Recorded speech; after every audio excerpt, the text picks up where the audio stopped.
A special thank you to each of our subscribers who make this channel possible. Here's today's story.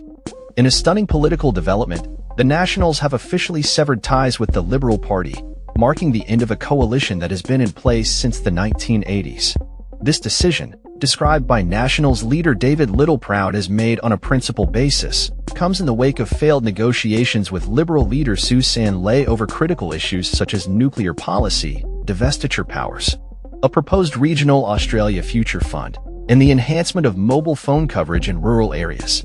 Littleproud characterized the split as an opportunity for the Liberal Party to focus on rebuilding after a significant defeat in the May elections, expressing hope that this separation might eventually lead to a new formal agreement between the two parties. "It is time to have a break," Mr. Littleproud stated during a press conference held in Canberra on Tuesday morning.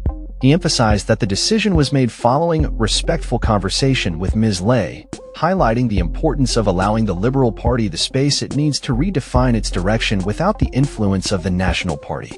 "They're going on a journey of rediscovery," he noted, suggesting that this breakup would provide the Liberals with the opportunity to reassess their strategies without the specter of the National Party imposing their will. This split, the fourth in the history of the coalition, means that National MPs will no longer participate in the shadow ministry. Littleproud admitted that this was one of the most challenging political decisions he has ever faced, but he maintained that there was no animosity, no angst, no heat surrounding the decision. He reiterated that the Nationals are ready to collaborate with their traditional partners once the Liberals have determined their future direction. "My job is not to be a drag on their boat," he stated, adding that he had not observed any negative campaigning against the National Party from the Labour Party during the last election, which he believes indicates the party's ability to focus on its core issues without detracting from the overall political landscape. The Nationals' decision to split from the Liberals will result in them sitting independently in the next term of Parliament, marking a significant shift in the political landscape for the first time in 38 years. Littleproud's announcement comes after a series of negotiations that reached a standstill over key policy areas, including the contentious issue of nuclear power and the establishment of a substantial regional future fund. The Nationals had insisted that these policies be firmly established, while the Liberals, still reeling from their losses in capital city seats, are poised to review their entire policy platform. "Our party room has reached a position where we will not be re-entering a coalition agreement with the Liberal Party," Littleproud confirmed, emphasizing the principled nature of the decision.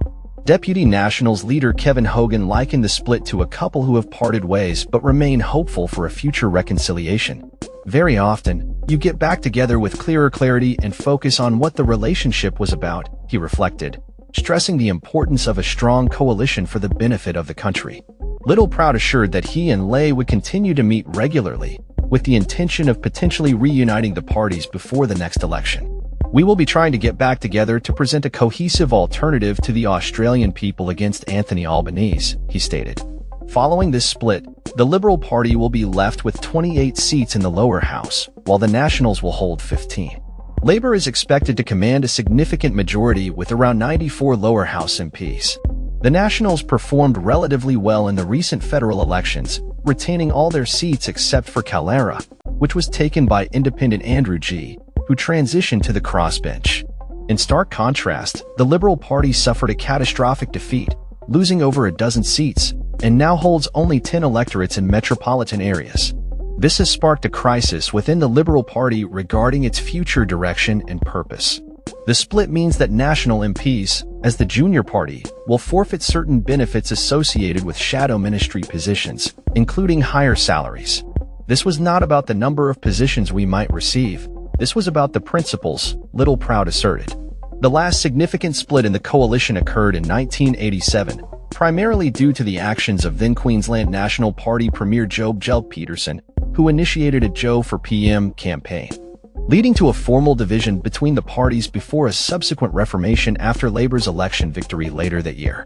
As the political landscape continues to evolve, the implications of this split will likely be felt for years to come, as both parties reassess their identities and strategies moving forward. That's all for this story. We upload videos every day covering many different subjects, so hit that subscribe button to stay informed. Thanks for watching.